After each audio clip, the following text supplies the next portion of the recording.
इनके जो पूर्व मंत्री हैं वो क्या कहते हैं कि मूर्ख व्यक्ति देश चला रहा है और मैं जो है रोहतक चला रहा हूँ।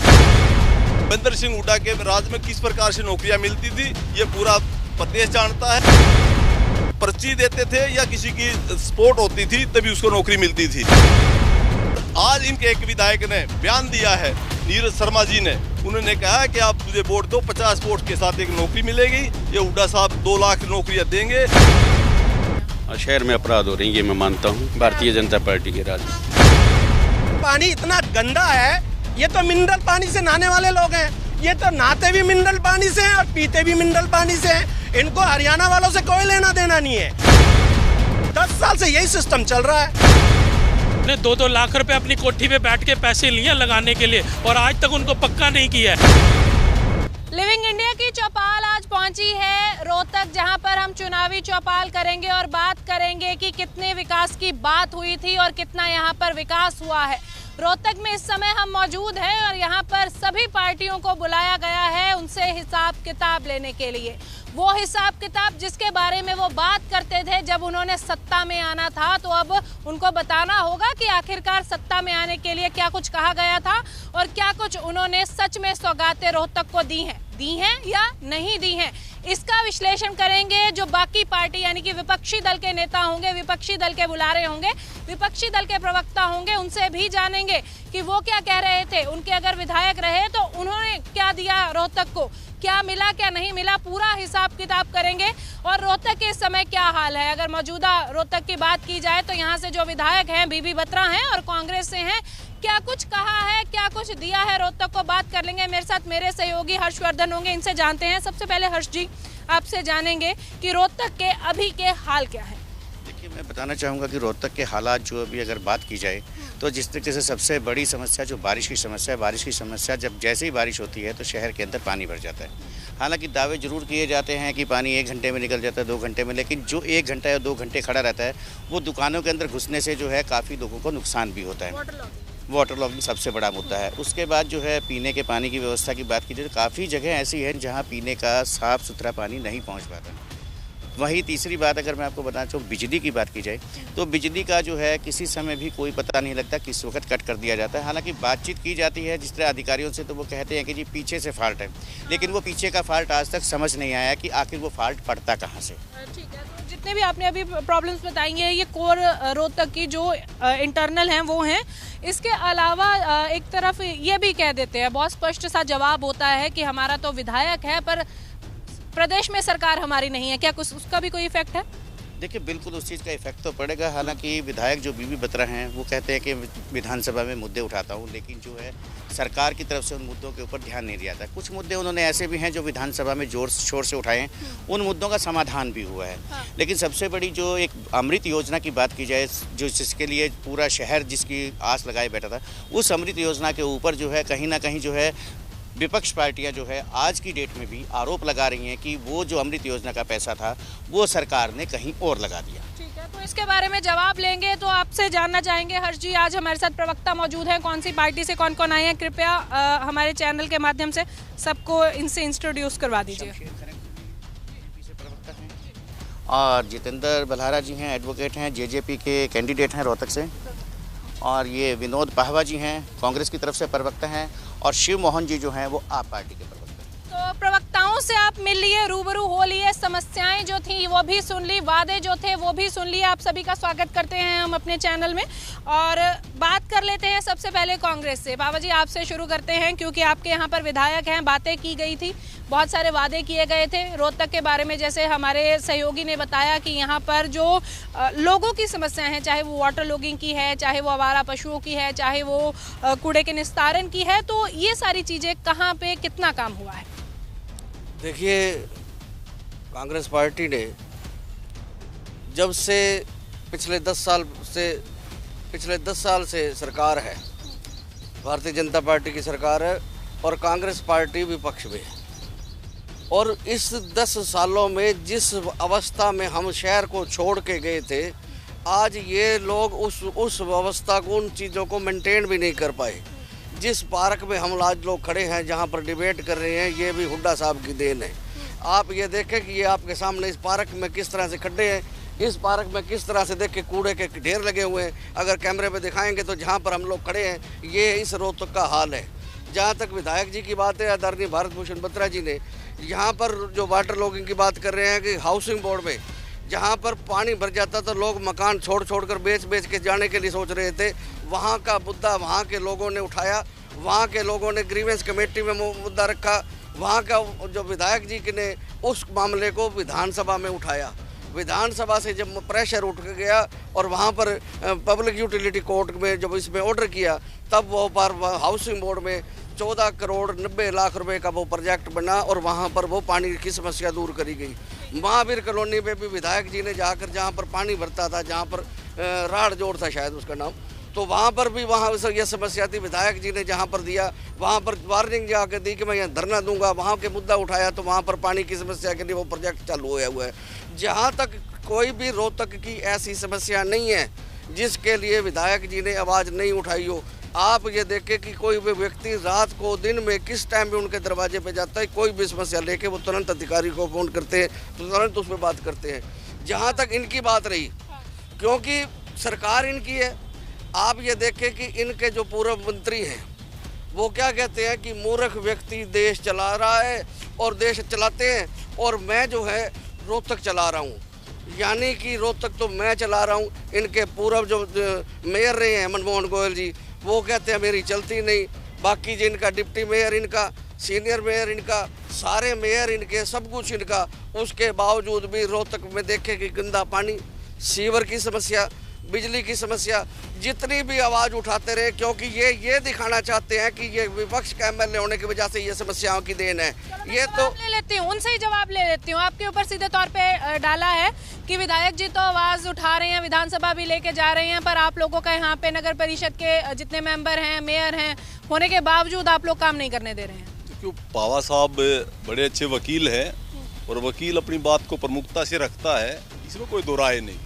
लेकिन पावा साहब ये भूल चुके हैं कि कुछ चंद दिनों पहले तक तो हमारे साथ थे ये। आज कांग्रेस के जो मामला कह रहे हमारे, हमने ये छोड़ के गए थे, वो छोड़ के, आपके वाले भी बहुत इधर उधर हुए हैं, तो चलता रहता है। नहीं, वो कोई बात नहीं, मुझे कोई एतराज नहीं, मेरे आदरणीय साथी हैं। लेकिन मैं अभी एक आपको बताना चाहता हूँ, इसको जो घास को काटा गया, उसको घास को कटी हुई घास है, इसको ये कूड़ा बोल रहे हैं। और रही बात स्वच्छता की, एक मिनट मेरे को रखने दीजिए बात अपनी। स्वच्छता में हमेशा रोहतक, खासकर हरियाणा में तो अव्वल आता रहा है। और इनके जो विधायक हैं बीबी बत्रा जी, जब ये विधायक थे 2014 में, जब हमारे मनीष ग्रोवर जी बने, उस टाइम पे बीबी बत्रा के सामने इरिगेशन का दफ्तर है, वहाँ पर इतनी बड़ी ढेर लगा हुआ था जो बिल्कुल गंदगी का, वो हमने साफ किया है। पहले कोई ऐसा व्यवस्था नहीं थी, अब घर घर जाके कूड़ा उठाती हैं गाड़ियाँ। और रही बात विकास की, ये पार्क जो है वो एक अलग चीज़ है, हम बिल्कुल नकारते नहीं, हुड्डा साहब ने काम किए हैं, लेकिन इतने जो मूलभूत सुविधाएं दी है वो भारतीय जनता पार्टी ने दी है। अब यहाँ रोहतक के अंदर कितनी बड़ी भीड़ रहती थी, 3-3, 4-4 घंटे जाम रहता था, उसके बावजूद हमने एलिवेटेड पुल बनाया, उसके बाद जाके वो रोड बना एलिवेटेड, उसके बाद आज हर एक पूरे शहर के अंदर एक भी ऐसी फाटक नहीं है जिसकी वजह से मेडिकल में या यूनिवर्सिटी में कहीं जाते वक्त कोई दिक्कत आए। उसके साथ साथ हम ये बताना चाहते हैं कि यहाँ पे इतना बड़ा धरना रहता था हुड्डा के राज में, जो दीपेंद्र का एक जो अपना सपना था कि कॉरिडोर बनाने का रेलवे का, लेकिन हमने 7 गांव की ज़मीन बचाकर इसको भी हमने एलिवेटेड बनाया रेलवे लाइन को, और वो पूरे हिंदुस्तान में एक मिसाल है। और तीसरी बात, यहाँ माँ बहनें जो यहाँ पर बड़े बड़े बाज़ार हैं और यहाँ पर बहुत अच्छी मार्केट हैं, जो उनमें जब बाथरूम के लिए माँ बहनों को जाना पड़ता था तो किसी प्रकार की व्यवस्था नहीं थी। 10 साल में ये भी नहीं कर पाए। हमने 250 के करीब ऐसे जो सार्वजनिक स्थलों पे शौचालय बनाए जिसको कोई किसी प्रकार की दिक्कत ना हो। रही बात भूपेंद्र सिंह हुड्डा के राज में किस प्रकार से नौकरियां मिलती थी, ये पूरा प्रदेश जानता है। जब पर्ची देते थे या किसी की स्पोर्ट होती थी तभी उसको नौकरी मिलती थी। हमारे राज्य में नो खर्ची नो पर्ची। और आज इनके एक विधायक ने बयान दिया है, नीरज शर्मा जी ने, उन्होंने कहा कि आप मुझे वोट दो, 50 वोट के साथ एक नौकरी मिलेगी। ये हुड्डा साहब 2 लाख नौकरियां देंगे, उसमें हमारे इतने हिस्से में बांटे आएगी। तो इन लोगों की ऐसी सोच है जो आम आदमी का हक खाने की बात करते हैं, अपने भाई भतीजावाद को आगे बढ़ावा देते हैं। भारतीय जनता पार्टी ये बिल्कुल भी नहीं होने देगी। बाकी से जवाब मैं उनसे भी लूंगी, पर पहले जेजेपी से हमारे साथ देवेंद्र बल्हारा जी हैं। आप खुद जितेंद्र बल्हारा जी हैं और आप खुद प्रत्याशी हैं यहाँ से, तो कैसे देखते हैं आप? भाईवाल रहे हैं, किसी टाइम पे इकट्ठे रहे हैं, चलो अब अलग अलग लड़ रहे हैं, पर आपको लगता है कि वो जो उन्होंने कहा सब ठीक है? जो शमशेर जी ने बोला, जितने काम उन्होंने बताए हैं, ये काम तो उन्होंने किए हैं, लेकिन फिर भी पीने के पानी की और पानी के निकासी की ये कुछ मूलभूत समस्याएं हैं जो अभी भी बरकरार हैं। तो जननायक जनता पार्टी का अगर यहाँ से विधायक बनता है तो हम इन मूलभूत सुविधाओं को जनता को देने का काम करेंगे। इसके अलावा और क्या क्या रखा है? इसके अलावा शहर को अपराध मुक्त बनाने का काम करेंगे। इसका मतलब आप मानते हैं कि शहर में अभी अपराध हो रहे हैं? शहर में अपराध हो रहे हैं, ये मैं मानता हूँ, और ये बड़े हैं ज़्यादा भारतीय जनता पार्टी के राज। आपके साथ रहे हैं 4.5 साल, कहते हैं राज में बड़े। चलो ये है कि कुछ है, मान लिया इस तरह प्रकार की आपराधिक घटना घटी होंगी तो प्रशासन उस पर तुरंत कार्रवाई करी होगी। ऐसी कोई बात नहीं कि जिसको कोई अपराधी यहाँ से बच के निकल गया हो। चलो, कोई याद है घटना? घटना रोज ही होती हैं, रोज फिरौतियाँ मांगी जाती हैं। अभी अपेक्स जब आप लोग इकट्ठे थे तब नहीं मांगी गई? तब भी मांगी गई थी, लेकिन हमारा तो हिस्सा 10% था। बाकी किसका हिस्सा? सरकार में। अच्छा, सरकार में जितना जो हमारे पास डिपार्टमेंट्स थे, जो दुष्यंत जी के पास थे, वो तो सारे काम हमने किए। एक पेंशन हम पूरी नहीं कर पाए, वो हम जनता से आज भी उसके लिए माफ़ी मांगते हैं। हम कहते हैं, हमने तो लोकसभा के चुनाव में भी भारतीय जनता पार्टी के सामने ये शर्त रखी थी कि आप वृद्धावस्था पेंशन को 5100 रुपये कर दीजिए, हम एक भी सीट पर चुनाव नहीं लड़ेंगे। लेकिन इन्होंने वो बात नहीं मानी, तो इसलिए ही हमने चुनाव अलग लड़ने का फैसला किया। चलो, अलग लड़ने का फैसला किया है। आपके पास दोबारा आएंगे, बात भी करेंगे। एक बार आम आदमी पार्टी से भी इनकी राय जान लेते हैं, क्योंकि इस बार ये भी कंटेस्ट कर रहे हैं। खड़े तो साथ ही हैं, गठबंधन होता होता रह गया, चलो कोई बात नहीं, पर सोचा क्या है, विजन क्या है, क्या लगता है? जो बातें कही गई कि हमारे विधायक काम नहीं करने दिया गया, उन्होंने कहा कि नहीं, हमने सारों का विकास किया है, थोड़ा बहुत रह गया है, इत्तेफाक रखते हैं? बिल्कुल भी नहीं। भारतीय जनता पार्टी पूरे देश के अंदर शौचालय वाली सरकार के नाम से जानी जाती है। देश की पॉपुलेशन 140 करोड़ के आसपास है और इन्होंने कहा कि हम 11.5 करोड़ शौचालय बनाएं। यदि देश की पॉपुलेशन को 11.5 करोड़ से डिवाइड कर दिया जाए तो 13 के आसपास निकलेगा, 12 से 13 तक की फिगर निकलेगी। उसका मतलब यह है कि इन्होंने हर 13 व्यक्ति पे एक शौचालय बनाया, हर 13 व्यक्ति पे। इसका मतलब क्या है? इसका सीधा सीधा मतलब यही है, शौचालय के अंदर भी माल खा गई। और सिर्फ इतना ही नहीं, पूरे के पूरा सफाई का सिस्टम ऐसा है, किला रोड के अंदर वहाँ के व्यापारी जब भी बारिश आते हैं, सारे व्यापारी अपनी दुकान से निकल के सारे झाड़ू मारते हैं पानी निकालने के लिए। और ये वीडियो बहुत वायरल भी हुई थी कि भी किला रोड के व्यापारी सड़कों पे झाड़ू मार रहे हैं। तो इन्होंने पानी का निकासी का सिस्टम भी नहीं बनाया। सिर्फ इतना ही नहीं, गंदा पानी इतना गंदा है, ये तो मिनरल पानी से नहाने वाले लोग हैं, ये तो नहाते भी मिनरल पानी से हैं और पीते भी मिनरल पानी से हैं। इनको हरियाणा वालों से कोई लेना देना नहीं है। ये पीने का पानी इतना गंदा आता है, सीवरेज का पानी आता है, और 10 साल से यही सिस्टम चल रहा है। पानी जितना आता है वो कम आता है। कितनी भी कंप्लेन कर लो, क्योंकि अमृत पेय योजना का पैसा खा गए ना, तो पानी साफ कहाँ से होगा? बोल रहे हैं, निकासी कहाँ होगी? बात आपकी कंटिन्यू रखो, पर आप मुझे ये बताओ, कंप्लेंट कांग्रेस से है क्योंकि उनका विधायक है, या बीजेपी से है? दोनों से ही है। भारतीय जनता पार्टी तो ट्रिपल इंजन की सरकार है, एमसीडी में इनकी सरकार और हरियाणा में इनकी सरकार, केंद्र में इनकी सरकार, तीनों के तीनों इंजन फेल हैं। इनको इनके इंजन की जरूरत ही नहीं है कहीं पे। वंदे मातरम ट्रेन चलाई, उसके चलती चलती ट्रेन के आगे के परकच्चे उड़ जाते हैं, उसके टायर पंचर हो जाते हैं। जो बुलेट ट्रेन लाने की बात करी थी, 10 साल में बुलेट ट्रेन का सिर्फ पोस्टर आया, बुलेट ट्रेन के तो दर्शन भी नहीं हुए। ये देश का विकास नहीं कर सकते, ये सिर्फ जुमला पत्र लाएंगे अभी और उसी जुमले के आधार पर आपसे वोट मांगेंगे। चलो, मैं बाकियों से जवाब भी ले लूँ। आपकी बात हमने सुन ली, पहले आपसे जवाब ले लेते हैं। बहुत चीज़ें इन्होंने कही, कहते मिले जुले हैं और इसी तरह से काम चल रहा है। कह देते हैं हमारी सरकार नहीं है, कह देते हैं हमने सरकार में काम किए हैं। नहीं, प्रैक्टिकल बात करें, हाँ। क्योंकि आरोप लगाना की बात है, तो जहाँ तक आपका दिल्ली की बात करें कि दिल्ली में भी इस तरह का, या पंजाब में जो इन्होंने जो वायदे किए वो कहाँ से पूरे हो गए? क्या दिल्ली की जनता इनसे संतुष्ट है? क्या दिल्ली की हालत बदल गई? अगर इतनी अच्छी पोजीशन थी तो आज केजरीवाल जी को इस्तीफा देने की जरूरत क्या पड़ गई? तो ये तो जो मुद्दे हैं, क्योंकि विपक्ष में इस्तीफा तो बीजेपी ने भी दिया। मैंने बता बदले, मुख्यमंत्री बदले। मैंने वो बीजेपी की बात है, मैंने इनकी बात कर दूँ। जहाँ तक भारतीय जनता पार्टी की बात है, इन्होंने कहा कि हमने शौचालय बनाए। आप रोहतक में शायद इस यहाँ पर भी पार्क में होगी, अगर यहाँ पर कोई शौचालय हो तो मैं आपके चैनल के माध्यम से अनुरोध करूँगा कि एक बार उस शौचालय को देख कर जरूर जाए, अपने कैमरे पे दिखाना कि एक भी शौचालय या तो ताला लगा होगा या गंदगी के ढेर पड़े होंगे।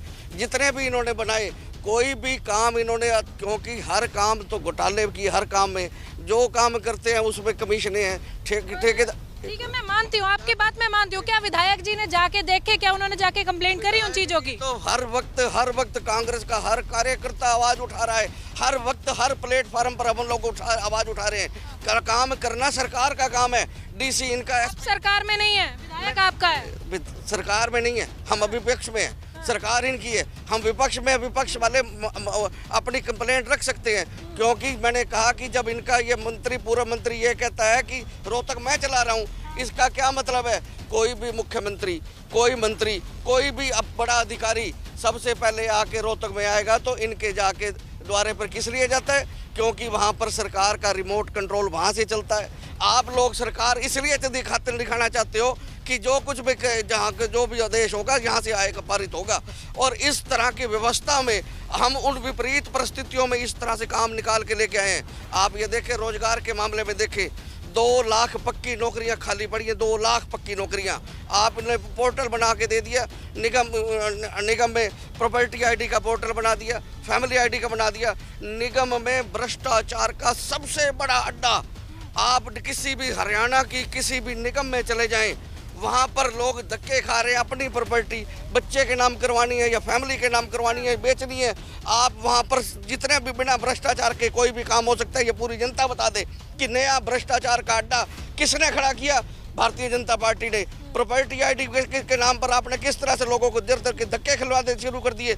आपने उनकी पेंशनें कट गई, कितने लोगों की पेंशनें कर दी। 5000 इन लोगों ने स्कूल बंद कर दिए। आपने कहाँ पर शिक्षा के स्तर में कहाँ ले गए, बेरोजगारी में कहाँ पे ले गए? आज 37% पे बेरोजगारी है हरियाणा, जो हिंदुस्तान के पटल पर 37 पर सबसे बेरोजगारी में नंबर 1 है।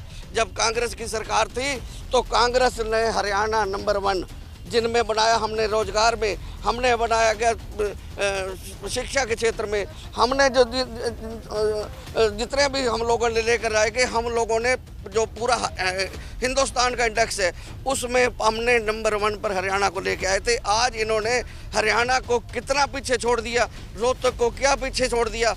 एक ये कह रहे हैं कि हमने एक एलिवेटेड रोड बना दिया, जहाँ मुक्त कर दिया। मैं रोहतक की तमाम जनता जो यहाँ पे बीच पे खड़ी है, जो भी पार्टी से साफ समर्थन करते हो, कि क्या रोहतक जाम मुक्त हो गया है? रोहतक जाम मुक्त हो गया क्या? जिसने रेलवे, ये कैंप वाले जिनकी लोगों की ज़मीन गई, जिन लोगों के वहाँ पर ये वहाँ से रेलवे लाइन उठा के ये कह रहे हैं कि वहाँ पर रेलवे लाइन, वहाँ से हम सड़क बना रहे हैं। ये जो दीपेंद्र हुड्डा जी का ड्रीम प्रोजेक्ट था कि हिंदुस्तान में एक पहला होता, रेलवे बाईपास हो जाता तो शहर में रेलवे लाइन मुक्त हो जाता। आप तो कह रहे हैं फाटक मुक्त हो जाता, हम ये कह रहे हैं कि ये तो रेलवे लाइन ही चली जाती। और ये जो एक सेकंड, ये जो रोड था वो रोहतक की लाइफ लाइन बन जाता, मॉल रोड बन जाता। और आपने उसी के चक्कर में, अपने भ्रष्टाचार के चक्कर में एक वहाँ पर बना दिया सारा दिन, उसके ऊपर भी जाम, नीचे भी जाम। आपने तो सारे शहर, अब आप तो पूरे शहर की जनता त्राहिमाम कर रही है। जवाब लेती हूँ। देखिए कितने सारे एलिगेशंस लगाए हैं उन्होंने। ऐसे है, ये कांग्रेस का एक हमेशा रहा है झूठ का पुलिंदा, और ये झूठ के सहारे ही अपनी पार्टी को चलाते हैं। बड़े झूठे हैं। जिस प्रकार से इन्होंने कहा कि 2 लाख नौकरियां खाली हैं, इनको मैं पूछना चाहता हूं पावा साहब को, आपको ये भी पता है टोटल कितनी सैंक्शन पोस्ट है हरियाणा की और कितनी उसमें खाली हैं? आप डाटा दिखाइए। आपको ये भी पता नहीं है भाई हरियाणा में आप लोगों ने 10 साल में कितनी नौकरियां लगाई थी और भारतीय जनता पार्टी ने कितनी नौकरियां लगाई थी? डाटा याद है? पार्टी ने 1,43,000 नौकरियां लगाई हैं। इन लोगों ने 87,000 नौकरियां लगाई थी और हमने HKR में लगभग 1 लाख से ज्यादा लोगों को काम दिया है। इन लोगों के टाइम में ठेकेदारों को अरे रुक जा। इन लोगों के कांग्रेस का टाइम में ठेकेदार शोषण करते थे और इन लोगों ने हमेशा लोगों का शोषण। HKRN पे तो शोर मच गया, बात कर लेते हैं, लोगों से भी बात कर लेते हैं। एक मिनट, आपसे क्या नाम है आपका? मेरा नाम अतुल मेहता एडवोकेट है। क्या कहना चाहेंगे इस पे? HKRN के लिए इन्होंने 2-2 लाख रुपए अपनी कोठी पे बैठ के पैसे लिए लगाने के लिए, और आज तक उनको पक्का नहीं किया है। ये आपके पास सबूत है इसके? बिल्कुल सबूत है, झूठे और भ्रष्टाचारी। जब ये मांगना चाहेंगे इनको हम दिखा देंगे। खर्ची पर्ची की बात कर रहे हैं, कह रहे हैं 2-2 लाख रुपए दिए अपनी कोठी पे बैठ के, कहते सबूत देंगे। सबूत दे दिए, सबूत दो। ये झूठ बोलने वाला काम है। आप कांग्रेस के लोग हो, आपका काम झूठ बोलना है। नहीं, जनता नहीं, कांग्रेस के मैं जानता हूँ आपको मैं जानता हूँ। या डिबेट को अच्छे तरह से होने दो, ये खामखाई की बातें मत करो, ये खामखाई की बातें मत करो। चलो मैं एक मिनट पब्लिक से जवाब ले लेते हैं, बात कर लेते हैं। आप रुकिए, आप इधर आइए, इधर से बात करेंगे।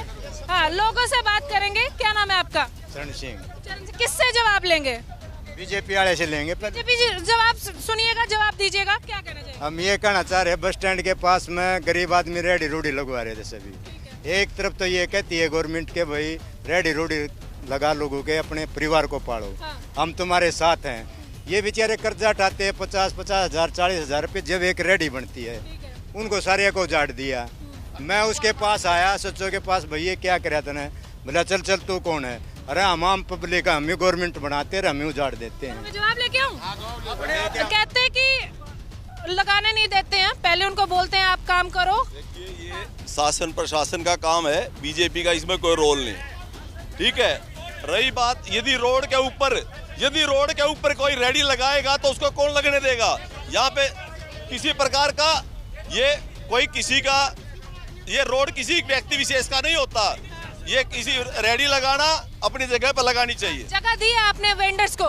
बिल्कुल जगह दे रखी है, भिवानी स्टैंड पर जगह दे रखी है, बाकायदा उसके लिए लाइनिंग कर रखी है। चलो लोगों से और कोई सवाल लेंगे। एक मिनट, यहाँ पर ये एक बुजुर्ग है, यहाँ पर क्या नाम है आपका? धर्मवीर। किससे सवाल लेंगे आप? बीजेपी वाला 300। अरे यहाँ पर विधायक कांग्रेस के हैं, सवाल बीजेपी से जाएंगे। क्यों आप किसी से पूछने? ये तो हमारा अधिकार है। 350 पूछने दूंगी तभी कह रही हूँ। पेयजल, एक मिनट, पेयजल के लिए 350 करोड़ आए थे, उसमें से 1 करोड़ का हिसाब दे दे। 350 करोड़ आए थे अमृत योजना के थे। देखिए, एक मिनट रुके, मैंने कोशिश की थी। एक मिनट बात करूं मैं, जवाब लेंगे एक एक करके लेंगे। नहीं, 1 मिनट रुकिए, ऐसे नहीं, एक एक करके जाएगा। आप मेरी बात सुनिए पहले। मैंने कोशिश की थी कि जो विधायक हैं उनके बारे में बात कर ले, पर आम लोगों का ये कहना है कि हमने बीजेपी से सवाल पूछना है, क्योंकि आप लोगों का राज रहा है पूरे प्रदेश में, तो सीधे तौर पर जवाब आपके पास ही लेने के लिए आएंगे। और कोई बात करना चाहेगा? चलो आप। जैसा कि शमशेर जी ने HKRN का कहा अभी, भाई इतने लाख नौकरियां दी, और HKRN का गठन इन्होंने ये कह के किया कि भाई ठेकेदार कर्मचारियों का शोषण करता है, इसलिए हम उससे ठेकेदारी प्रथा को खत्म करेंगे। मैं कहता हूँ इनसे अच्छा तो ठेकेदार ही है, किसी के घर में पैसे तो जा रहे थे। आज जो कर्मचारी की सैलरी 33,000 रुपये है, HKRN उसके 8,000 रुपये काट के उसको दे रहा है, और वो भी समय पे नहीं दे रहा। 6 महीने से उनकी सैलरियाँ नहीं आ रही। उनके घर कैसे चल रहे हैं आप इनसे पूछिए, जो HKRN में काम कर रहे हैं। बताइए। मैं सबसे पहले तो प्रदेश के कर्मचारियों की तरफ से जो इन्होंने एक सवाल उठाया, हमेशा हमने पूरे प्रदेश में सुना था कि पक्की नौकरी की गारंटी होती थी। पहली बार ये सरकार कच्ची नौकरी की गारंटी दे रही है। और अगला मेरा सवाल ये है, सबसे पहले तो मैं आज इस चर्चा के माध्यम से कांग्रेस पार्टी का इस चीज़ के लिए अभिनंदन करता हूं कि जो आज आपने घोषणा पत्र आज आपका आया है संकल्प पत्र के रूप में, उसमें आपने एक मांग को शामिल किया है। कर्मचारियों की जो सबसे बड़ी मांग है पुरानी पेंशन। और उसके साथ साथ मेरा सवाल भारतीय जनता पार्टी के जो प्रवक्ता हैं उनसे ये सवाल है कि हरियाणा में परसों प्रधानमंत्री जी आए, उन्होंने कर्मचारियों की सबसे बड़ी हितैषी पार्टी होने का दावा किया। उसके बाद भी लगातार 10 साल से कर्मचारी संघर्ष कर रहे हैं, और प्रदेश में 10 साल से सरकार होने के बावजूद पुरानी पेंशन बहाली से दूरी क्यों? इस मुद्दे का दुष्प्रचार क्यों? दूसरा मेरा सवाल है आम आदमी पार्टी के प्रवक्ता से मैं ये पूछना चाहता हूं विशेष तौर पर कि लगातार आप पुरानी पेंशन बहाली का मुद्दा उठाते हैं, अपनी पार्टी के चुनावी घोषणा पत्र में शामिल करते हैं, पंजाब में भी शामिल रहा, हिमाचल में भी शामिल रहा, गुजरात में भी, दिल्ली में भी। लेकिन 2 प्रदेशों में आपकी सरकार होने के बाद दिल्ली में और पंजाब में पुरानी पेंशन की बहाली क्यों नहीं, ये मेरा मुद्दा। मैं जवाब लूंगी, अभी रुकिए 1 मिनट, एक एक करके कर लीजिए, फिर आपके पास आते हैं जवाब लेने के लिए। जी क्या कहना चाहते हैं? मैं सब्जी मंडी से प्रधान सोनू छाबड़ा। अभी जैसे अमृत योजना की बात की थी, मुझे याद है कि मैं उस रैली के अंदर शामिल था। आज से 6 महीने पहले मैं बीजेपी में था। मैंने बीजेपी को छोड़ने का कारण है, जब मैं बीजेपी की वहाँ था तो 5 तारीख को जाट कॉलेज में रैली थी, वहाँ मुख्यमंत्री जी आए थे और बीजेपी के जो अरविंद कौशिक शर्मा जी जो यहाँ के सांसद रहे हैं, उन्होंने मुख्यमंत्री के एक जवाब मांगा था, आपने जो 350 करोड़ रुपए दिया है अमृत योजना का रोहतक का, उसका हिसाब लिया जाए, उसका हिसाब लिया जाए। आज तक उसका हिसाब नहीं लिया गया है। मैं लेके आती हूँ, जवाब लेना चाहेंगे आपसे। अमृत योजना पर सवाल उठाए जा रहे हैं, अमृत योजना के बारे में कैसे देखिए, ये सवाल बेतुके सवाल है। जनता जवाब चाहती है, जनता सवाल पूछ रही है। इसके मुख्यमंत्री जी भी सरकार की तरफ से बार बार बोला गया है, बार बार इसका बताया गया है, जो अमृत योजना है वो लंबे समय के लिए है। जो अनऑथराइज्ड कॉलोनी है उनमें पानी पेयजल की व्यवस्था करनी है, सीवरेज की सिस्टम की है। ये इन लोगों ने इसको, ये आपके कहने से कुछ नहीं होता। रही बात उन्हें, जिस आदमी ने जिस व्यक्ति ने आरोप लगाया था अरविंद शर्मा जी ने, उन्हें स्वयं कहा भाई ये मैंने गलत आरोप लगाया, वो इस चीज को खुद मान चुके हैं, तो वो मुद्दा ही नहीं रहता। वो स्वयं अरविंद शर्मा मान चुके हैं इस बात को। HKRN के भी ये बात कर रहे, कहते कच्चे के लिए नौकरियां कर रहे हैं। मैं बताऊं आपको, अरे जब से HKRN लागू हुआ है, पहले क्या होता था, ठेकेदार शोषण करते थे, समय पर किसी को पे नहीं मिलती थी। जब से HKRN लागू हुआ है तो डिपार्टमेंट से पैसे मिलते हैं, और किसी का कोई कारण रहा होगा तो इक्का दुक्का तो उसका भी समाधान होगा, क्योंकि HKRN ऐसे ही बनाया गया, एक ऐसी अथॉरिटी बना दी जिसके तहत किसी भी एक भी वर्कर का एक भी पैसा नहीं रहेगा और सबको समय पर तनख्वाह मिलेगी। ठीक है, कांग्रेस से भी उन्होंने जवाब मांगा था, तो वो भी आप दे दीजिए जवाब। मैं 1 मिनट पहले बात जी, एक बार जवाब तो लेंगे। सबसे पहले जो इन्होंने ये कहा, जो जनता ये आवाज़ उठा रही थी कि अमृत योजना का 350 करोड़ रुपए का जो घोटाला हुआ, उसके आरोप जनता नहीं लगा रही। आप बात को समझने की कोशिश करें कि मैं आपके टीवी चैनल के माध्यम से कहना चाहूँगा कि ये आरोप जनता के नहीं है, ये आपके पूर्व MP के आरोप हैं और मुख्यमंत्री के मंच पर कहे गए। 1 मिनट, मैं 1 मिनट मैं कह लूँ आपका, अभी आपने कहा 1 मिनट, मैं बात कह लूँ, 1 मिनट। अरे नहीं, आप ये देखिए, अगर MP के आरोप है, 1 मिनट मैं कह लूँ, अगर MP के आरोप है, अगर MP ने आरोप गलत लगाए थे, MP ने आरोप विड्रा कर लिए, तो क्या उस MP पे कार्रवाई हुई? क्या उस MP को आपने को तो दोबारा से रोहतक में फिर टिकट दे दी, वहां से हार गया तो गुहाना में MLA की टिकट दे दी? आपने उसके वो MP अगर वो झूठा था, जो आपके मुख्यमंत्री के सामने सरकार पर प्रश्न चिन्ह लगा रहा है कि ये 350 करोड़ रुपए कौन खा गया, और फिर उस MP ने ये कहा, जब पत्रकारों ने ये पूछा कि इनसे सबूत मांगो, तो MP ने क्या जवाब दिया? अभी 1 मिनट में वीडियो दिखाऊंगा। उस MP ने कहा कि खट्टर सरकार, ये जो सरकार है बीजेपी की, सबूत हड़पने में, सबूत खाने में, नष्ट करने में नंबर 1 सरकार है। इनको उन्होंने कहा कि अगर इनको सीधा कर दिया जाए, पुलिस इंक्वायरी करे, तो सारे सबूत मिल जाएंगे। एक सेकंड, अभी इन्होंने कहा कि डाटा बता दें कि कितनी नौकरियां खाली है, कितनी वाली है। ये डाटा लेके आऊँ, ये आपका इंटरनेट पे मेरे भाई शमशेर जी अपना करेक्ट कर ले। 1.8 लाख नौकरियां आज भी हरियाणा में खाली हैं। ये आपके चैनल पे ये देख लें, आप लगभग 2 लाख होंगी। ये भी डाटा एग्जैक्ट हो गया। आप ये को यही नहीं पता। और सबसे बड़ी बात, सबसे इम्पोर्टेंट बात, 1 सेकेंड बात खत्म कर लूँ मैं। क्या इन लोगों ने नौकरी पर्ची की बात करते हैं, 2 लाख नौकरियां पद खाली पड़े हुए। HPSC के में अंदर इनका सेक्रेटरी नागर करोड़ों रुपए की रिश्वत लेते हुए रंगों हाथों पकड़ा गया। जो आदमी करोड़ों रुपए लेकर, इनका सेक्रेटरी करोड़ों रुपए की रिश्वत लेते हुए रंगे हाथों पकड़ा गया। उसका क्या करेंगे जो पकड़ा गया? ये जो पवार साहब कह रहे हैं, इनका सेक्रेटरी कोई हमारी कोई निजी दुकान थोड़ी है, वो एक संवैधानिक संस्था है। आप इसमें वकील साहब बोलना सीखो, वो आपका भी और हमारा सबके लिए था। वो रही बात जिसने भी गलत करा उस पर कार्रवाई नहीं हुई हो तो इस चीज का पूरा प्रदेश गवाह है।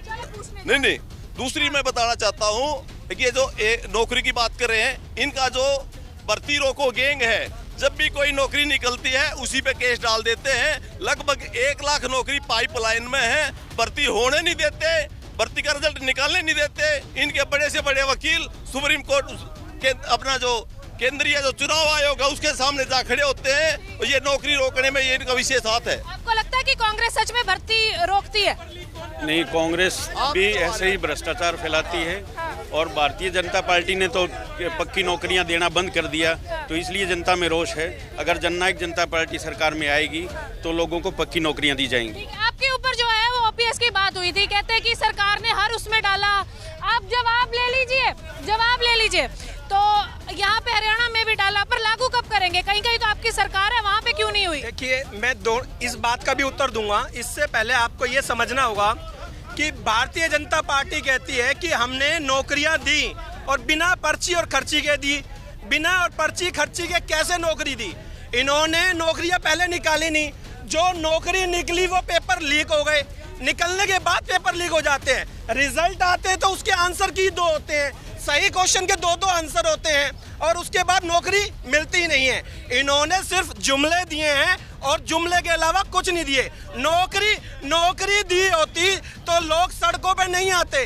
सबको पीटा इन्होंने, किसानों को इन्होंने पीटा, टीचरों को इन्होंने पीटा, बेरोजगारों को इन्होंने पीटा, पहलवानों को इन्होंने पीटा। कोई भी एक व्यक्ति ऐसा नहीं। टीचरों को तो पंजाब में आपने भी बहुत पीटा। नहीं, हमने नहीं पीटा। इसके अंदर शामिल होते हैं कुछ गुंडे लोग, शामिल होते हैं, गुंडे शामिल कराए जाते हैं। और आप बात आई ओपीएस की, गुंडे पीटते हैं। ओपीएस की बात आई, अब ओपीएस की बात करोगे तो ओल्ड पेंशन स्कीम कांग्रेस के द्वारा बंद की गई स्कीम है। ओल्ड पेंशन स्कीम कांग्रेस के राज में बंद हुई थी। अब वो कहते हैं ओल्ड पेंशन स्कीम लेकर आएंगे। ओल्ड पेंशन स्कीम यदि लेकर आएगी तो आम आदमी पार्टी लेके आएगी।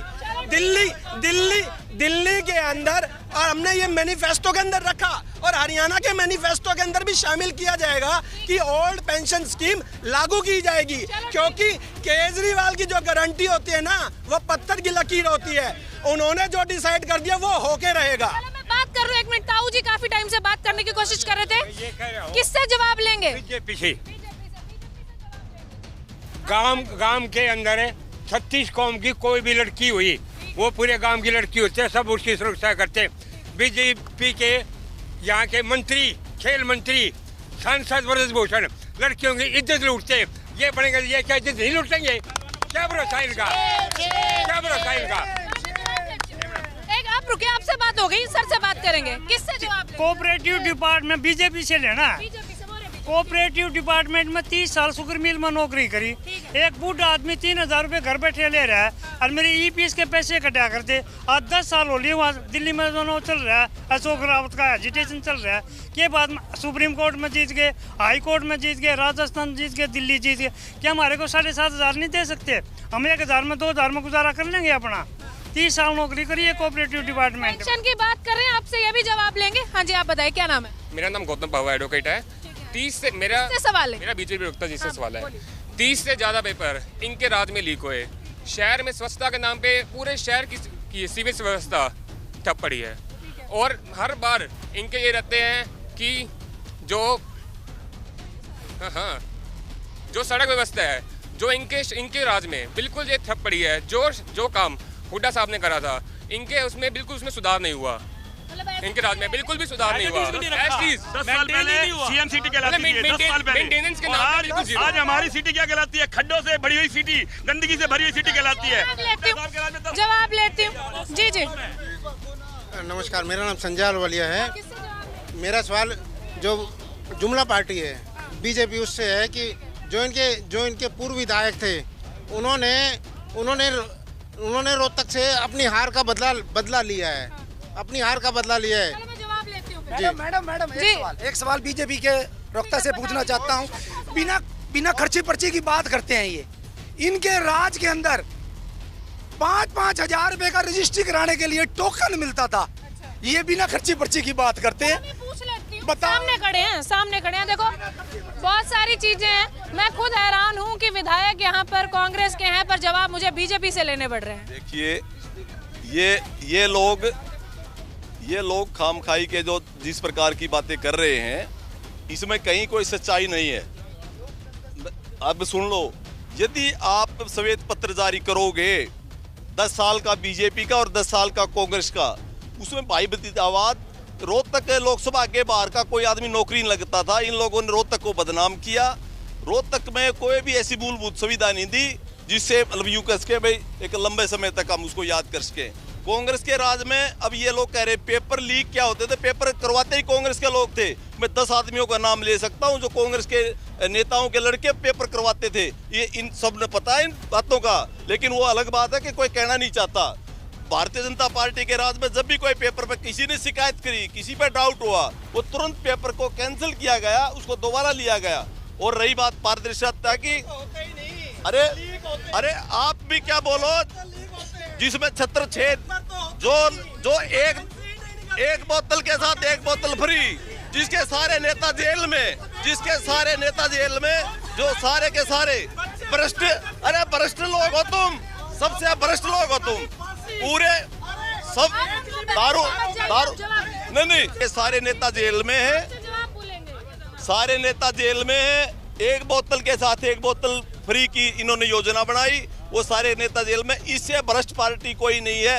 एक स्कूल की बिल्डिंग यदि दिल्ली में इन्होंने इस स्कूल की बिल्डिंग एक बनाई हो, एक बार भी बनाई, एक बिल्डिंग भी बनाई हो, एक भी स्कूल, ये सारे के सारे जुमलेबाज हैं ये सही में। और इसका नहीं, एक पेंशन के बारे में बता दीजिए जी। 1 मिनट में बताऊं। और पंजाब का जो पानी है, हरियाणा का जो पानी है, पंजाब में जाके ये कहते हैं कि हरियाणा का कोई हक नहीं, दिल्ली में कहते हैं हमें पानी चाहिए। ये जिस प्रकार के ढोंगी ये हैं, अन्ना को खा गए और अब प्रदेश को और देश को खाने की योजना बना रहे हैं। वो एक भी सच्चाई, एक भी कोई इन्होंने चीज लागू करी हो। तो मेरे भाई अभी पूछ रहे थे, हमने आज तक ये नहीं कि हम पुरानी पेंशन लागू कर देंगे, जो कहते हैं वो करते हैं, लेकिन ये झूठे हैं। इन्होंने एक प्रदेश में दिल्ली में की हो, इन्होंने पंजाब में की हो, और पंजाब में जो बुरा हाल है किसानों का, एमएसपी हम यहाँ पूरी के सभी फसलों में एमएसपी दे रहे हैं, पंजाब में एक भी फसल में एमएसपी दी हो, ये सारे के सारे झूठ। फिर से क्या नाम है आपका, किससे बात करना चाहेंगे? मैं तो भाजपा वाले से और भारतीय जनता पार्टी दोनों से एक सवाल पूछूंगा, और दोनों से पूछना, एक तो 10 साल पहले भूपेंद्र हुड्डा का शासन रहा, SEZ के नाम पर कितनी किसानों की जमीन को प्राइवेट बिल्डरों को दिया गया, ये जरूर पूछो। एक अब नहीं कांग्रेस से, हाँ 10 साल हुड्डा सरकार में। और दूसरा एक भाजपा से, दूसरा सारों में पूरा नहीं कर सकती, देखो मेरे को 2-4। दूसरा भाजपा से ये पूछो भाई इतना क्राइम क्यों हुआ, विशेषकर 6-7 महीने के अंदर जो क्राइम हुआ है, क्राइम पूछो। और पानी की व्यवस्था क्यों नहीं और सफाई की व्यवस्था क्यों नहीं हुई, दे चुके हैं तो कांग्रेस वाले। कांग्रेस वालों से ले लेते हैं। और कोई बात करना चाहेगा? हाँ, एक आप उधर खड़े होइए, पहले उधर ही आएंगे। क्या नाम है आपका? नरेंद्र जी। किससे जवाब लेंगे? बीजेपी से जी। क्या बोलिए? एक बात बताओ जी, 10 साल हो लिए हमारे रोहतक के अंदर सारे सीवर रुके पड़े हैं, कोई भी सीवर सफाई नहीं। उन्होंने जवाब दे दिया, कहते आपस में। अच्छा, दूसरी बात, या किसी भी डिपार्टमेंट का कोई भी काम किया हो या कुछ नया बनाया हो, कोई भी एक चीज नहीं बनाई हो, ये बता दो। मैं पूछ के देती हूँ। हाँ जी, क्या नाम है आपका? जी दिनेश नाम है। क्या किससे पूछना चाहेंगे? मैं दोनों से पूछना चाहूँगा, कांग्रेस और बीजेपी से, दोनों से सवाल है। किसानों के लिए स्वामीनाथन आयोग लागू करने की रिपोर्ट का इन्होंने दोनों ने बोला था, नहीं बीजेपी ने लागू किया और नहीं कांग्रेस ने लागू किया। और रही बात जवानों की, तो इन्होंने अग्निवीर योजना लेके आए, जवानों के लिए जो बच्चे तैयारी कर रहे थे उनका कैरियर ख़त्म कर दिया। और रही बात अग्निवीर से रही बात कर्मचारियों की, कर्मचारियों को तो इन्होंने बिल्कुल गड्ढे में धकेल दिया है। नहीं तो कांग्रेस ने लागू किया OPS, नहीं बीजेपी ने लागू किया। और OPS की वजह NPS, उसके बाद UPS, जो NPS में पैसा बचने वाला था उसको भी खा गए UPS में। बचा क्या कर्मचारियों के पास? कुछ भी नहीं बचा।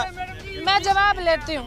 हाँ, मैं जवाब लेती हूँ। और कोई है जो सवाल करना चाहेगा? आखिरी सवाल होगा। हाँ जी, बताइए मैम। मुझे आप पार्टी से पूछना है, ये जो कह रहे हैं कि वहाँ किसानों को पीटा, टीचरों को पीटा, उनको पीटा, और केजरीवाल से पूछो जो घर बुला के लेडीज को पीटा, उसका जवाब कौन देगा? ये पूछो इनसे।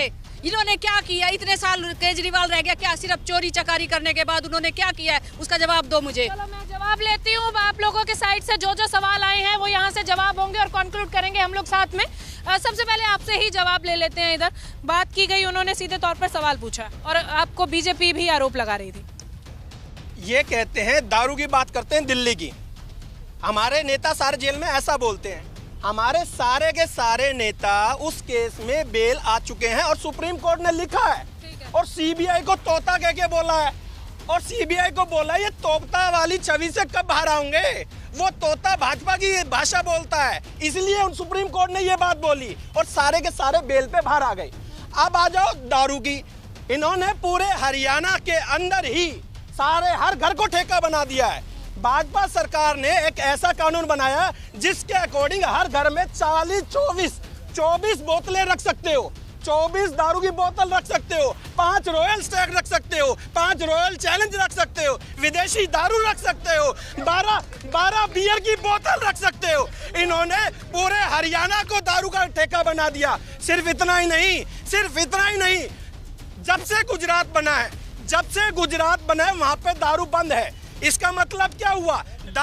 दारू के पैसे का टैक्स गवर्नमेंट की जेब में जाता है। गुजरात के टैक्स का पैसा गुजरात गवर्नमेंट के पास में नहीं जाता, वहां पे काला बाजारी करने वालों की जेब में जाता है। वहां पे सैकड़ों लोग नकली दारू से मर गए, जहरीली दारू से मर गए, वो नजर नहीं आया। वो उसके बारे में कौन जवाब देगा? ये दारू के नाम के घोटालेबाज हैं। सारी जगह इनका कमीशन है, सारी जगह इनकी सेटिंग है। बिना सेटिंग के ये कुछ करते ही नहीं है। आप ये बताइए, खर्ची के ये नौकरी ही नहीं देते। चलो आप ये बताइए कि रोहतक के लिए क्या विजन है? रोहतक के लिए केजरीवाल की गारंटी लागू होने जा रही है। जो दिल्ली में करके दिखाया, जो पंजाब में करके दिखाया, वो होगा। पत्थर की लकीर की तरफ होगा। 24 घंटे बिजली मिलेगी, बढ़िया बिजली मिलेगी, बिना पावर कट के मिलेगी। पानी मिलेगा, साफ पानी मिलेगा। हर व्यक्ति को रोजगार मिलेगा। मेडिकल व्यवस्था बढ़िया होगी, फ्री इलाज होगा। मेडिकल की तरह नहीं, यहाँ पे आधी दवाई मिलती नहीं। केजरीवाल के अस्पताल में सारी दवाइयाँ मिलेगी। मेडिकल की तरह नहीं, कहीं और रेफर करना पड़ेगा। केजरीवाल के अस्पताल में आपका सारा इलाज होगा, बढ़िया इलाज होगा। करोड़ों रुपए तक भी लग जाए तो भी केजरीवाल होगा। आम आदमी पार्टी ने जवाब दिए हैं, साथ ही बताया अपना विजन क्या। मैं कांग्रेस से बात करना चाहूंगी। 2 सवाल भी आपकी तरफ से आए हैं। अग्निवीर के ऊपर बात आई है, एक आपके ऊपर बात आई है जो पेंशन स्कीम की आप बात जरूर करते हैं पर लागू नहीं करते। उसके साथ साथ रोहतक के लिए क्या विजन है, ये दोनों जवाब आपसे मुझे क्विक चाहिए। जहाँ तक अग्निवीर की योजना है वो केंद्र सरकार की, अग्निवीर की जो योजना है वो केंद्र सरकार की योजना है। उस पर हम लोग लगातार उसका विरोध कर रहे हैं। हम लोग लगातार उसके खिलाफ आवाज़ उठा रहे हैं कि ये जो योजना है वो प्रदेश के युवाओं के साथ धोखा है। हरियाणा में सबसे ज़्यादा जो बच्चे हैं वो सेना में जाते हैं और 4 साल की उम्र में आप उनको 4 साल में 18 साल का बच्चा गया, 22 साल के बच्चे में अभी उसका बाप नौकरी कर रहा है, बच्चा रिटायर होके आ जाएगा। आप किस तरह की योजना लेके आए हैं? किस तरह से प्रदेश के युवाओं को कहां पर धकेलने जा रहे हैं? इस योजना का हम लोगों ने ये कहा कि हम लोगों के इस तरह की योजना का हम लोगों विरोध किया है और आगे भी करेंगे। इसमें सरकार केंद्र में आ गई क्योंकि केंद्र के अंडर में जब भी केंद्र में सरकार बनेगी इस पे ऊपर इस योजना में सुधार करेंगी। एक SSZ का आपका सवाल था, क्या था? एक मिनट बात पूरी कर लूं। बिल्डरों को दी कितनी जमीनों की भी बात, मैं सारे जवाब दूंगा कि आप ये देखें मेरे और जितने लोग आप यहाँ देखें बीजेपी और कांग्रेस में ये देखना कि फ़र्क कितना है कि बीजेपी के प्रवक्ता यहाँ पर जनता के साथ किस तरह से व्यवहार कर रहे हैं और किस तरह से जवाब दे रहे हैं, किस तरह से धमका रहे हैं। क्योंकि प्रश्न जी मैं जिस तरह से उनसे प्रश्न पूछा जाता है तो किस तरह से उग्र होकर आगे लड़ाई करने को होते हैं, उनको धमकाने का। क्योंकि आपका स्वभाव हो गया, क्योंकि आपका स्वभाव हो चुका कि सत्ता के प्रलोभन में, सत्ता आपके मद में आप आदमी को आदमी नहीं समझते। आपका जो विधायक, जो पूर्व मंत्री, वो एसपी को नाम लेकर कहता है कि मैं तुझे 1 महीने के बाद देखूं तेरा क्या हाल करूंगा। आप ये इस तरह की हरकत जैसे करते हैं। और आप ये देखें, इन्होंने अभी ये कहा कि रोहतक में हुड्डा सरकार ने कोई काम नहीं किया। इनसे पहले जो सरकार थी उन्होंने इनसे जो मंत्री, मुख्यमंत्री, पूर्व मंत्री, पूरे एक नेता हरियाणा का, तब ये आरोप लगाते थे कि सारे हरियाणा का पैसा रोहतक लगा दिया, और आज ये कह रहे हैं कि रोहतक में काम नहीं किया था। अगर ये रोहतक में काम नहीं किया था, अगर रोहतक में काम नहीं किया था, या तो अगर इन्होंने रोहतक में काम नहीं किया था तो वो झूठ बोल रहे थे या ये झूठ बोल रहे हैं। चलो एक उनके बिल्डर्स का भी जवाब दे दीजिए, आप सुनिए, जवाब लीजिए। किसी भी आरोप में, जितने भी आरोप लगाए गए हैं, वो किसी भी आरोप में आज तक कोई चार्जशीट नहीं हुए हुड्डा साहब। आज भी मामले, क्योंकि जिस तरह से दो मुख्यमंत्रियों को, जिस तरह से केजरीवाल जी को, जिस तरह से हेमंत सोरेन को, जिस तरह से मुख्यमंत्रियों को जिस तरह से झूठे मुकदमे में अंदर किया गया, उसी तरह से हुड्डा साहब पर भी इसी तरह से झूठे आरोप लगाए गए। इसी तरह से जानना चाहेंगे अब आपसे यहाँ पर दोबारा सिर्फ विधायक आने से काम बनेगा कि अगर विधायक आ भी जाते तो प्रदेश में भी सरकार आएगी तभी काम कर पाएंगे? सरकार जब तक आएगी, सब सत्ता जब तक सरकार पीछे होगी तो काम होता है। जब सरकार होगी, फंड्स आएंगे, उनके लिए प्रशासन अधिकारी भी हैं, वो विधायक के कहना मानते हैं, उनके आगे से काम करते हैं, नहीं तो वो उनके प्रभाव में काम करते हैं, क्योंकि विपक्ष की चलती नहीं है। आप वो लोग उनको ये कहते हैं कि ये हमने तो सरकार को जवाब देना है, इसलिए जानबूझ करके ये काम नहीं करते। सरकार आएगी, रोहतक को फिर से चमकाएंगे, रोहतक को फिर से हरियाणा में नंबर 1 बनाएंगे। ठीक है जी, आप क्या कहेंगे, क्या विजन लेके जा रहे हैं? जननायक जनता पार्टी का अगर रोहतक से विधायक बनता है तो पीने के पानी की व्यवस्था की जाएगी, पानी के निकासी की व्यवस्था की जाएगी, कानून व्यवस्था दुरुस्त की जाएगी, 24 घंटे बिजली दी जाएगी। और इसका ब्लूप्रिंट है? हाँ, ब्लूप्रिंट है। एक बार विधायक चुने तो जनता। पर वो तो खुद कह रहे हैं, कहते हमारा विधायक है पर हमारी सेंटर में सरकार नहीं है, कहते प्रदेश में सरकार नहीं है, कहते हो नहीं पा रहा। ऐसा है, प्रदेश के हित के लिए काम करने की अगर नीयत हो तो पहले इंडियन नेशनल लोकदल थी, आज जननायक जनता पार्टी है। प्रदेश के हित का अगर कोई काम कर सकती है तो सिर्फ क्षेत्रीय पार्टियां कर सकती हैं, और ये काम चौधरी ओम प्रकाश चौटाला ने बखूबी करके दिखाया और आगे दुष्यंत चौटाला जी करके दिखाएंगे। ठीक है, आपके साथ बहुत सारे सवालों की बौछार भी हुई, साथ ही साथ आपका विजन भी जानेंगे कि आप चाहते हैं कि आपका ही विधायक बने, क्योंकि यहाँ पर कहीं ना कहीं अगर विस्तार होगा, अगर विकास होगा तो वो कहते हैं कि जिसकी सरकार प्रदेश में होगी उसकी होगी। अगर प्रदेश में सरकार आती है तो जाहिर तौर पर विधायक भी चाहिए होगा। ये पिछले 50 साल से ये इस तरह का सिस्टम रहा है, जिसकी केंद्र में सरकार होती है, हरियाणा में उसी की सरकार होती है। और डबल इंजन सरकार ने इतना काम किया हरियाणा के अंदर। जो मेरे साथी कह रहे थे कि हमारा नहीं, मेरे साथी कह रहे थे कि भाई ये नहीं किया, हमने ये नहीं कहा कभी भी हुड्डा साहब की तरह ये नहीं कहा भाई बीजेपी ने कोई काम ही नहीं करा। मैं ये कहता हूँ हुड्डा साहब ने काम किया, लेकिन अपने लोगों के लिए काम किया। हमने सार्वजनिक काम किया और बिल्कुल समान विकास किया, पूरे कोई क्षेत्रवाद नहीं, हर हल्के में बराबर। और इनके विधायक को भी हमने पैसे दिए। पहली ऐसी सरकार थी जो विपक्ष के विधायक को भी पैसे देके उसे क्षेत्र का विकास करवाते थे। माननीय मनोहर लाल जी ने रोहतक के विधायक को भी पैसे दिए। दूसरी बात, अभी भाई ने पूछा था इनसे SEZ का, हुड्डा साहब ने हरियाणा की सारी जमीन बेच दी, और SEZ के माध्यम से भारतीय जनता पार्टी ने किसान की अनुमति के बगैर 1 इंच जमीन नहीं ली, और हुड्डा साहब ने प्राइवेट कंपनियों को सारी जमीन बेच के करोड़ों रुपए कमा लिए। ये पूरा हरियाणा जानता है। चलो अब आप जवाब दे दीजिए कि क्या करेंगे अगर बीजेपी आती है? बीजेपी आती है तो हर समाज के हर अंतिम वंचित व्यक्ति को हर तरह की सुविधाएं और जनहितैषी योजनाएं लागू करेंगे, और पूरे समाज का, पूरे प्रदेश का विकास करेंगे। तो बातें आपने सुनी, प्रवक्ताओं से बात हमने करी, सबसे जवाब लिया, और आपने सुना कि कौन क्या कहना चाह रहा है। आज की चुनावी चौपाल में इतना ही। बारिश हो रही है, इंद्र देवता मेहरबान हो गए हैं, पर ये देखना बहुत जरूरी होगा कि रोहतक की जनता किस पे मेहरबान होगी, और इसका नतीजा जो है वो 8 अक्टूबर को सामने आ जाएगा। वीडियो जर्नलिस्ट गुरसाहिब के साथ लिविंग इंडिया के लिए रोहतक से हरसिमरत।